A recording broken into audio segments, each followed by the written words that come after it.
Irán comenzó su retaliación hacia Estados Unidos, que el fin de semana bombardeó sus instalaciones nucleares, atacando con misiles las bases estadounidenses en Qatar e Irak.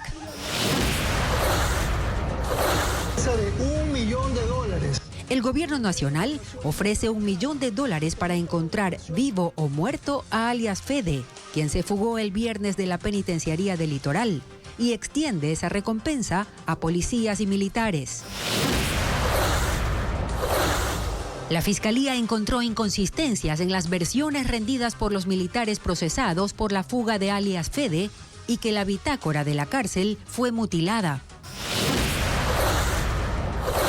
3 de cada 10 mujeres y 4 de cada 10 integrantes de la comunidad LGBTI sufren violencia de género en 6 universidades del país, según un estudio que hicieron encuestando a 6.896 estudiantes. El accidente de tránsito de una furgoneta que transportaba a un grupo de danza de Riobamba hacia Guayaquil dejó 2 muertos y 12 heridos. El conflicto Irán-Israel se extiende a Qatar e Irak. ¿Qué tal, Gaby? Hola, Marisabel, amigos, bienvenidos. Y esto se da tras los bombardeos estadounidenses contra instalaciones nucleares en territorio iraní.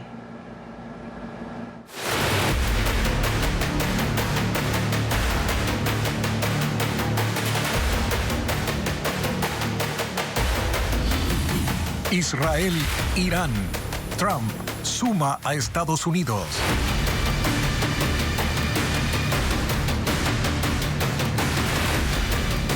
Irán atacó instalaciones militares de Estados Unidos emplazadas en Qatar e Irak. Uno de los blancos es la base Al-Udeid, la más grande de la región del Medio Oriente, donde está un cuartel general avanzado del Mando Central. Misiles surcaron el cielo catarí como una primera respuesta de la República Islámica ante el bombardeo a sus centros de producción nuclear por parte de Washington. Reporta Pedro Jiménez. Decenas de misiles fueron lanzados desde Irán como retaliación a los ataques de Estados Unidos. Esta es la primera respuesta del régimen de la República Islámica, que tiene como objetivo la base Al-Udeid en Qatar. La Fuerza Aérea Qatarí interceptó los proyectiles que iban en dirección a esas instalaciones y reportes preliminares indican que al menos 3 misiles cayeron en la base, un sitio que, según reportes de la prensa estadounidense, había sido evacuado desde hace 2 días cuando recibieron una primera alerta. Así también, decenas de aeronaves de guerra fueron retiradas del sitio. Horas antes, este mismo lunes, Qatar cerró su espacio aéreo, lo que confirmaba la inminencia del ataque. La base Al-Udeid es la más grande en la región de Medio Oriente y en el pasado, desde ahí, Estados Unidos ejecutó operaciones militares contra Irak, Siria y Afganistán. Momentos después, la prensa iraní informó que al menos un misil fue lanzado hacia una instalación de Estados Unidos en Irak, donde Irán tiene como aliadas a las milicias de la resistencia islámica. Estados Unidos tiene otros emplazamientos militares en 10 países de Medio Oriente que ahora también están en alerta. Irán ejecutó nuevos ataques contra Israel con el objetivo de agotar sus sistemas de defensa. Así también las fuerzas de defensa israelíes bombardearon una vez más la instalación nuclear de Fordo, que no fue completamente destruida por Estados Unidos. Ileana Suárez con el informe.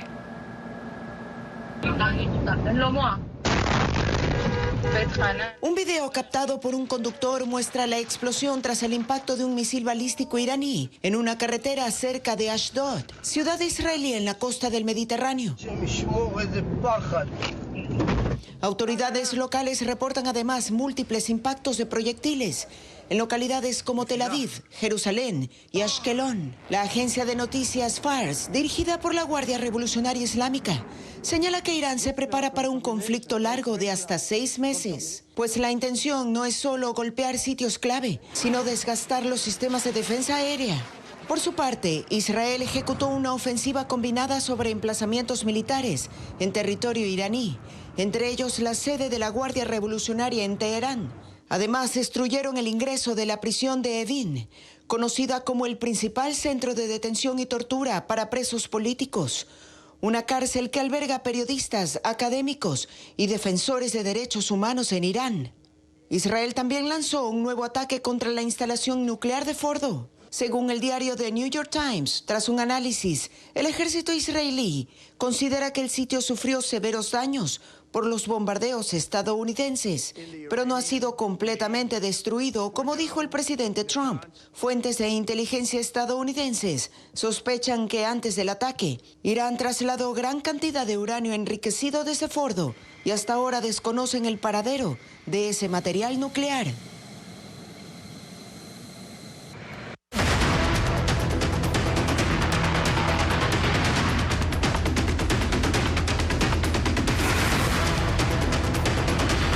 Alias Fede.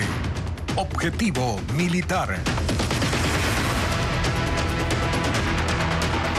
El gobierno intensifica la búsqueda de alias Fede, que se fugó el viernes de la penitenciaría del Litoral. Las autoridades ofrecen $1 millón para encontrarlo vivo o muerto.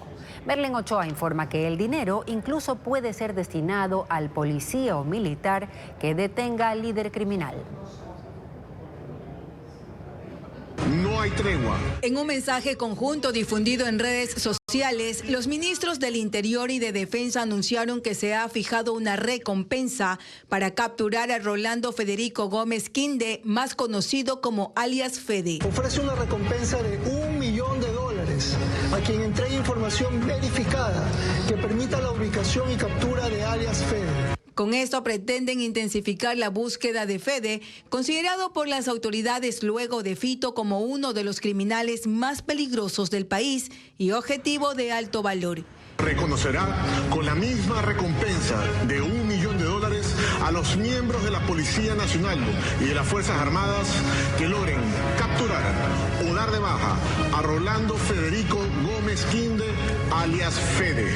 Alias Fede, según los agentes, es cabecilla del grupo criminal Los Águilas, una estructura que responde directamente a alias Fito de los Choneros, quien también se fugó de la cárcel de Guayaquil en enero de 2024. Policías y militares activaron un operativo de búsqueda de esta red criminal que tiene presencia en los cantones del Triunfo, Yaguachi, Daule, Naranjal y La Troncal. Ha tenido 11 detenciones por actividades ilícitas vinculadas al sicariato, extorsión, tráfico de drogas y armas. Gómez Quinde fue detenido en mayo de 2024 en la narcofiesta de la Vía La Costa en Guayaquil, donde la policía encontró pistolas, fusiles y municiones. 2 meses después salió en libertad. En enero de 2025, en una urbanización de Daule, en Guayas, fue nuevamente arrestado con 500 bloques de cocaína, 1.400 cápsulas de heroína, 6 fusiles, 4.800 cartuchos y uniformes militares, todo valorado en $4.6 millones. El sábado, el presidente Daniel Noboa en su cuenta de X declaró a Fede como objetivo militar y dijo que la fuga no fue un descuido, fue complicidad, pues se dio en una cárcel que está junto a un campamento militar desde el 2022. Y en la investigación por la fuga de alias Fede, la Fiscalía halló inconsistencia en las versiones de los militares involucrados y constató que la bitácora de la cárcel fue mutilada. Además, Kevin Prendes, abogado sentenciado en el caso Metástasis, defiende a uno de los militares procesados. Los detalles de la fuga de Rolando Federico Gómez Quinde, alias Fede, cabecilla de Los Águilas, se conocieron la madrugada del domingo, según el acta de la audiencia de formulación de cargos, en la que se dictó prisión en contra de 19 militares, 2 agentes penitenciarios y un preso. La fiscal del caso expuso al juez las versiones rendidas por los involucrados. 4 reos que compartían el ala 4 del pabellón 12 con alias Fede contaron que solo fueron al policlínico y volvieron. Luego, uno de ellos confesó que el plan era que Federico Gómez se haga pasar por él. También se interrogó a los militares antes de su detención. Según la fiscal, sus declaraciones tuvieron inconsistencias y no coincidieron con la información del cuaderno de registro de entrada y salida. La Fiscalía, además, encontró que la bitácora de la cárcel estaba mutilada. En la audiencia estuvo Kevin Prendes Vivar, abogado del narcotraficante asesinado Leandro Norero. Él fue sentenciado en el caso Metástasis. pero cumple medidas alternativas hasta que su condena quede en firme. Prendes defiende a uno de los militares procesados por la fuga de alias Fede. Otros militares procesados que llevan más de 20 años en las Fuerzas Armadas alegaron que en la penitenciaría cumplen órdenes y no pueden moverse de su sitio, que los presos siempre salen con un listado y al tratarse de uno de alta peligrosidad, debía darse un seguimiento constante a sus movimientos, pero que esa autorización debe venir de arriba. El juez ordenó que los 22 procesados cumplan prisión en el Centro de Detención Provisional de Guayaquil, ubicado en el complejo carcelario al que también pertenece la Penitenciaría del Litoral, de donde fugó el cabecilla de los Águilas. El acoso sexual persiste en las universidades ecuatorianas. 3 de cada 10 mujeres han sufrido violencia basada en género. Diego Puente informa que 6 instituciones fueron parte de un estudio con más de 6.000 participantes. Un estudio de 6 universidades concluye que se ha normalizado en sus predios la violencia de género. También reconoce que hacen falta mecanismos para prevenir insultos y discriminación por diversidad sexual. El estudio se llamó Universidades sin Violencia de Género y se basó en encuestas a 6.896 estudiantes. 4 de cada 10 estudiantes de grupos LGBTIQ+ dijeron haber sufrido violencia de género. Lo mismo ocurre con 3 de cada 10 estudiantes mujeres. Lo más común dentro de las universidades es el acoso sexual. Según la investigadora, estos casos incluyen chantajes, abuso de poder y propuestas para mejorar calificaciones por favores sexuales.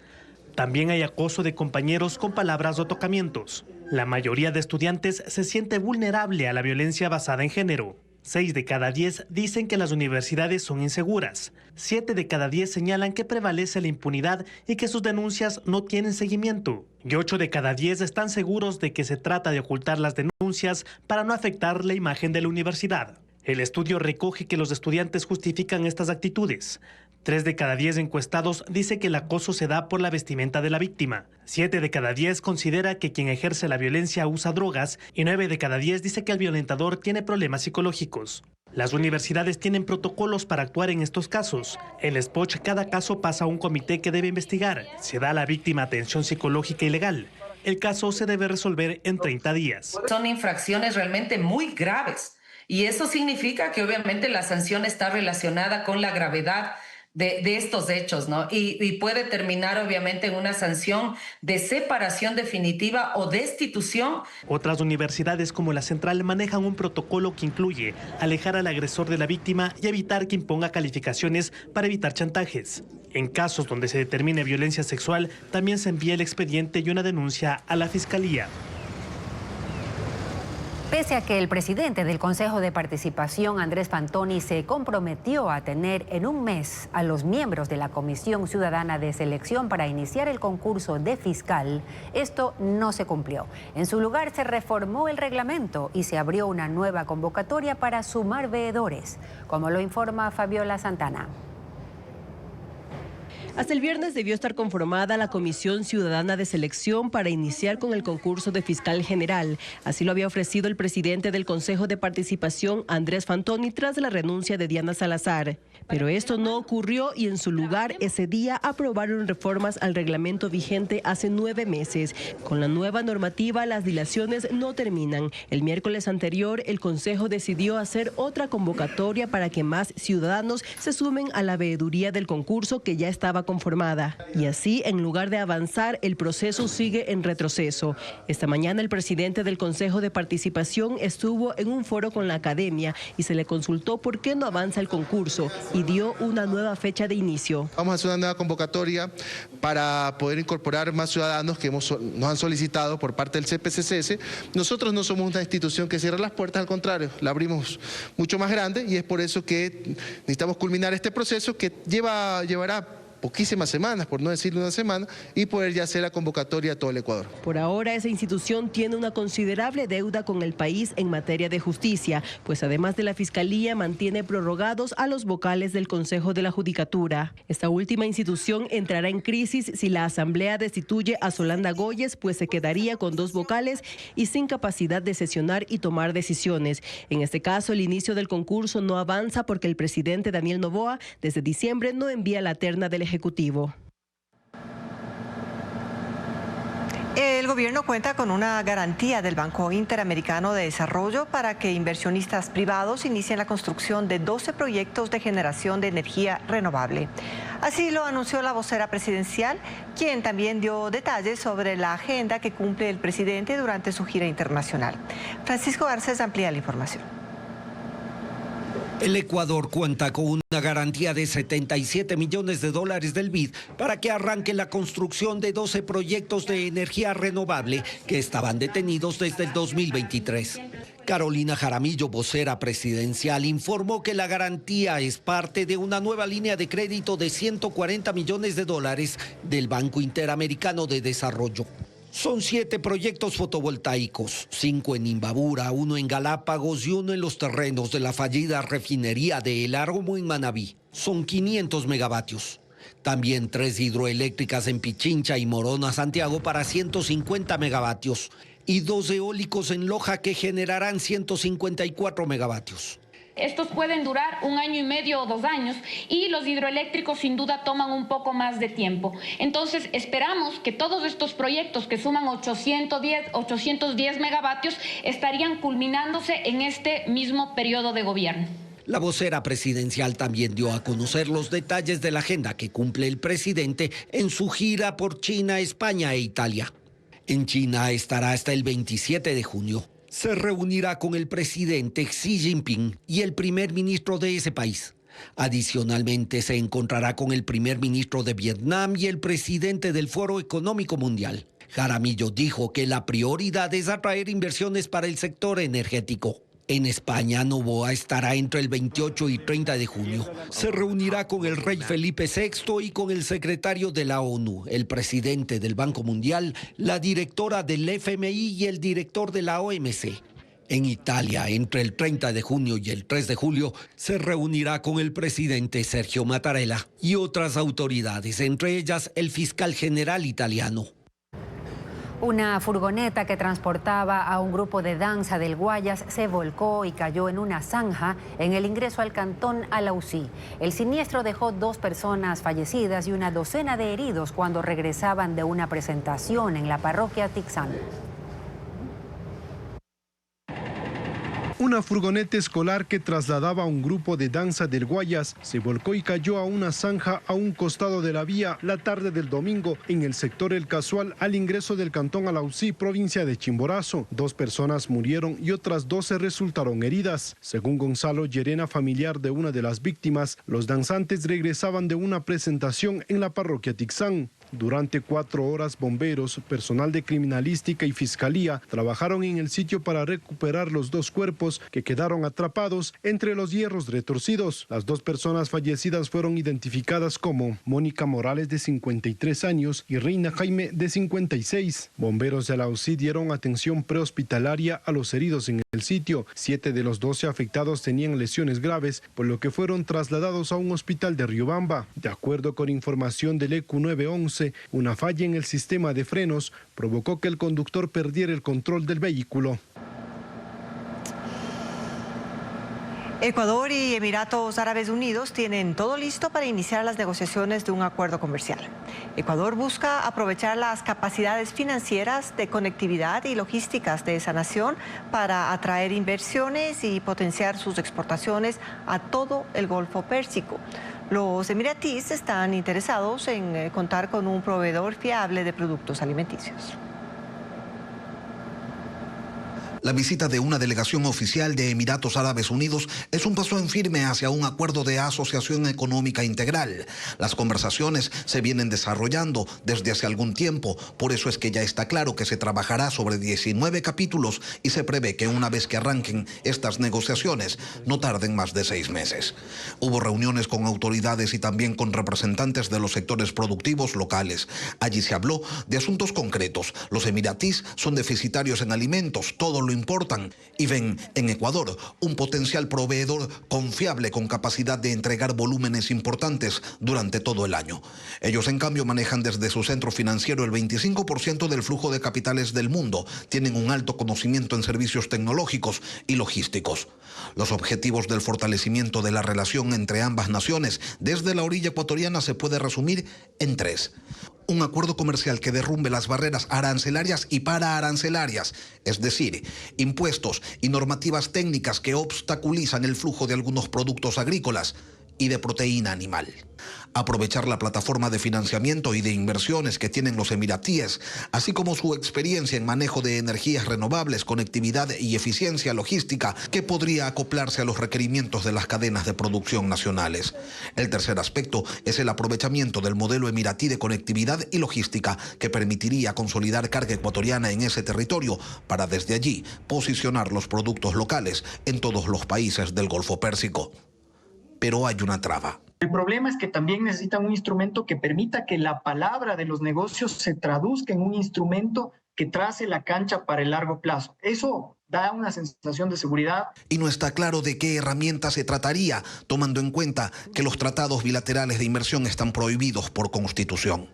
Lo cierto es que las exportaciones no petroleras ni mineras de Ecuador a Emiratos Árabes Unidos alcanzan los 150 millones de dólares anuales y desde el sector privado se considera que un acuerdo comercial las incrementaría anualmente entre un 20 y un 25%.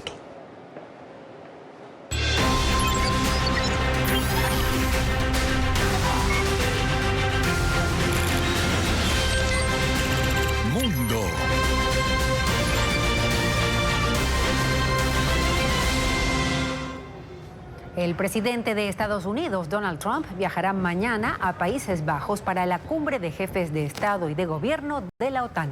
Llegará este martes al final de la tarde por un cambio de itinerario ante el conflicto con Irán que continúa escalando. La cumbre tendrá como eje esta nueva guerra, pero sobre todo la elevación del gasto militar de cada uno de los 32 países miembros que deberán invertir hasta un 5% de sus presupuestos en materia de defensa. Rusia lanzó un nuevo bombardeo masivo en Ucrania tras condenar el ataque de Estados Unidos contra Irán. En un ataque nocturno, drones y misiles rusos mataron al menos a 10 civiles. Se reportaron 7 muertes en la capital, Kiev. Además, decenas de vehículos, algunos quemados y otros destrozados por los escombros que salieron despedidos de la explosión, quedaron esparcidos frente al edificio de apartamentos impactado que se derrumbó parcialmente. En Siria se incrementa a 25 el número de víctimas fatales por el ataque terrorista en la iglesia greco-ortodoxa de San Elías en Damasco. El atentado suicida está atribuido a un miembro del autodenominado Estado Islámico que abrió fuego y se inmoló al hacer estallar un cinturón con explosivos. Otras 63 personas resultaron heridas. El actual régimen sirio, al mando de Ahmad al-Sharaa, lucha por ejercer autoridad en todo el país, ganándose el apoyo de las minorías religiosas, pero hay preocupación por la presencia de células de grupos extremistas que continúan en ese país devastado por años de guerra interna. El canciller de Irán se reunió en Rusia con el presidente Vladimir Putin para pedirle apoyo por los ataques de Israel. Putin criticó al régimen de Netanyahu y destacó sus vínculos con Irán, con quien mantiene buenas relaciones comerciales y diplomáticas. El ministro de Asuntos Exteriores iraní, Abbas Araghchi, se reunió en Moscú con el presidente Vladimir Putin. Según el canal británico Sky News, Araghchi entregó una carta escrita por el líder supremo Ali Khamenei, solicitándole apoyo. Putin dijo que Israel inició el conflicto sin fundamento ni justificación y que Rusia tiene una relación duradera, buena y fiable con Irán. Y luego añadió, por nuestra parte estamos haciendo todo lo posible para ayudar al pueblo iraní, aunque no dio detalles. Rusia e Irán son aliados y firmantes de un tratado de cooperación estratégica. De manera habitual hacen coordinaciones en temas de la agenda bilateral y global. Y aunque Irán ha proporcionado a Rusia drones para atacar a Ucrania, Putin no ha prometido algún tipo de asistencia militar a Irán. Más bien, ha instado a Irán y a Israel a negociar una salida diplomática a la crisis. Y apenas la semana pasada se ofreció como mediador. La Cancillería de Ecuador asegura que gestiona con países de Latinoamérica y Europa un vuelo humanitario para evacuar a ecuatorianos en Israel, donde residen unos 800 compatriotas. Televistazo conversó con algunos de ellos. Esperan celeridad en la gestión, ya que de momento la opción principal es movilizarse vía terrestre por su cuenta hacia Egipto o Jordania, lo que implica un riesgo elevado. Lo informa Luis Alfredo Zúñiga. Al menos 800 ecuatorianos residen en Israel, según información de la Cancillería. Sobre todo en la ciudad de Tel Aviv, se dedican principalmente al cuidado de niños y adultos mayores, limpieza y trabajos en fábricas. Y algunos de ellos quieren salir de ese país. En el programa Políticamente Correcto, la canciller Gabriela Sommerfeld señaló que se gestiona con países latinoamericanos sobre todo, y también europeos como Italia, España y Reino Unido, para que los ecuatorianos puedan ser incluidos en los vuelos que organicen esos países. Entre todos, porque no hay suficientes personas para un solo país llenar un vuelo. 24 ecuatorianos ya abandonaron Israel, según la canciller, y otros 19 han expresado su intención de evacuar, registrándose en la sección consular de Tel Aviv. La Embajada de Ecuador también coordina con las autoridades israelíes los viajes de los ciudadanos ecuatorianos. Hoy viven con temor y en alerta constante. Ha empezado otra vez las sirenas. Miriam Chuchuca vive desde hace 20 años en Petah Tikva, a 20 minutos de Tel Aviv. Ella y su hija tienen las maletas listas, pero dice que este lunes la opción que le dieron las autoridades ecuatorianas para evacuar fue movilizarse por vía terrestre hasta Egipto o Jordania, por su propia cuenta y recursos, opción que implica 5 horas de un peligroso viaje, y eso las detiene. Yo voy con mi hija y no sé qué me va a pasar por ahí en el camino. Me secuestrarán, ¿qué me harán? Yeltsin Angulo es parte de la Asociación Amazonas, que reúne a 200 ecuatorianos viviendo en Israel. Señala que muchos se han comunicado porque quieren evacuar y se han registrado en la embajada. Están a la espera de un vuelo y este lunes les informaron que es posible que el jueves 26 de junio salgan vuelos organizados por Israel con 2 aerolíneas desde Tel Aviv, con destino a Chipre y Estados Unidos, pero deberán pagarlos y será para quienes tengan documentos en regla, y eso es una limitante. Es que no podemos pedir un pasaje a Europa porque no tenemos el visado. Quienes cumplan esos requisitos tendrán que registrarse en el Ministerio de Turismo israelí.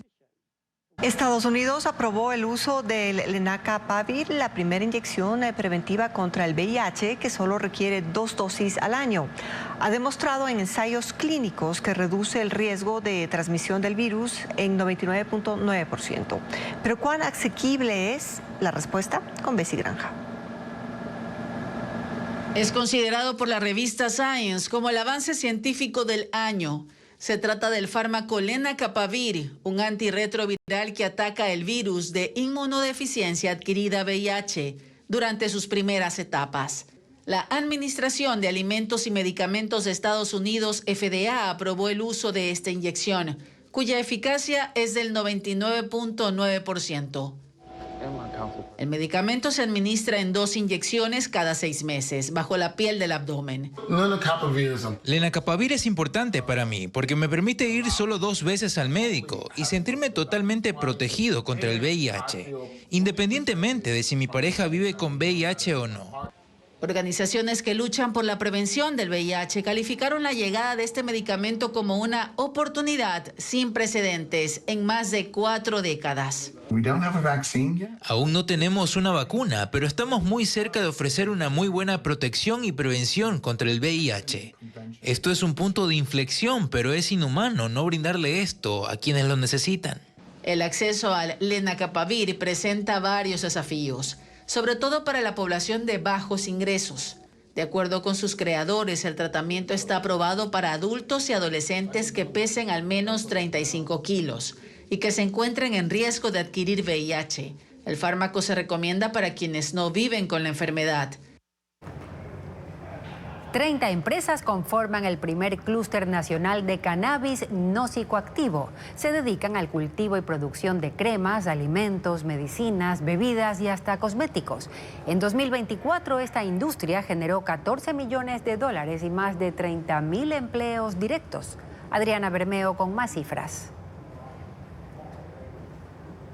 Ecuador tiene el primer clúster o grupo de industrias de cannabis no psicoactivo. Está conformado por 30 empresas y se presentó oficialmente este fin de semana en Quito con el respaldo de los Ministerios de Producción y de Agricultura. El objetivo del clúster es impulsar esta actividad que incluye la siembra, cultivo y producción de artículos finales. Es una industria creciente en Ecuador. El Ministerio de Agricultura emitió un informe este año que detalla que hay 705 empresas. El 60% está en Pichincha y Guayas, 800 productos en el mercado, 300,000 usuarios de cannabis en el país, 30,000 empleos directos y 144,000 empleos indirectos. En el 2024 generó $14 millones.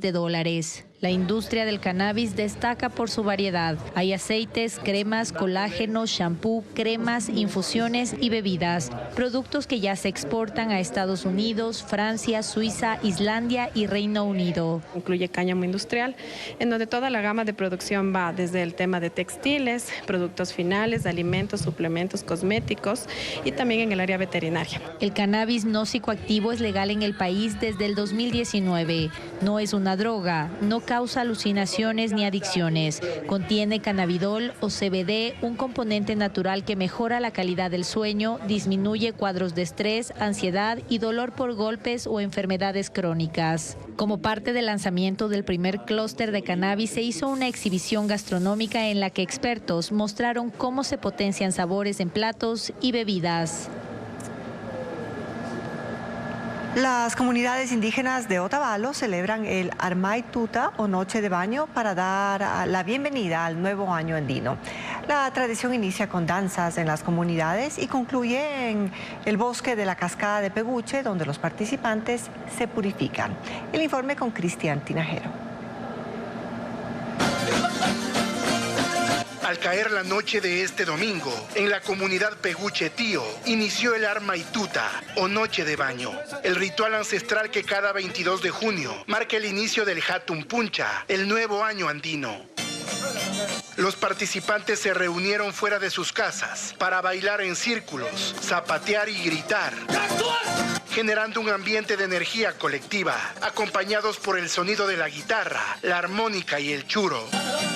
Desde allí partieron en caminata hacia la plaza de Facchayacta, ingreso al bosque protector de la Cascada de Peguche, considerado un centro energético para los pueblos indígenas de Otavalo. Ese fue el lugar de encuentro de otras 50 comunidades, como Agato, Cotama y La Bolsa, para rendir tributo a la Pachamama, con más danzas. En medio de la oscuridad y un frío que bajó hasta los 9 grados, comenzó la peregrinación hacia las vertientes. Cada participante portaba ramas de chilca, ruda, marco y ortiga. Ya en el agua y en silencio, se golpeaban el cuerpo con estas plantas, como parte de un acto de limpieza espiritual y física. Más adentro del bosque, los chamanes realizaban rituales de purificación con humo de cigarro y trago. A lo largo del camino, colocaban velas que, según la creencia, absorben las malas energías antes de entrar en contacto con el agua. Es una fe que nosotros tenemos, que cada año hacemos. Nos bañamos aquí con toda mi familia, mis sobrinos, mis hijos.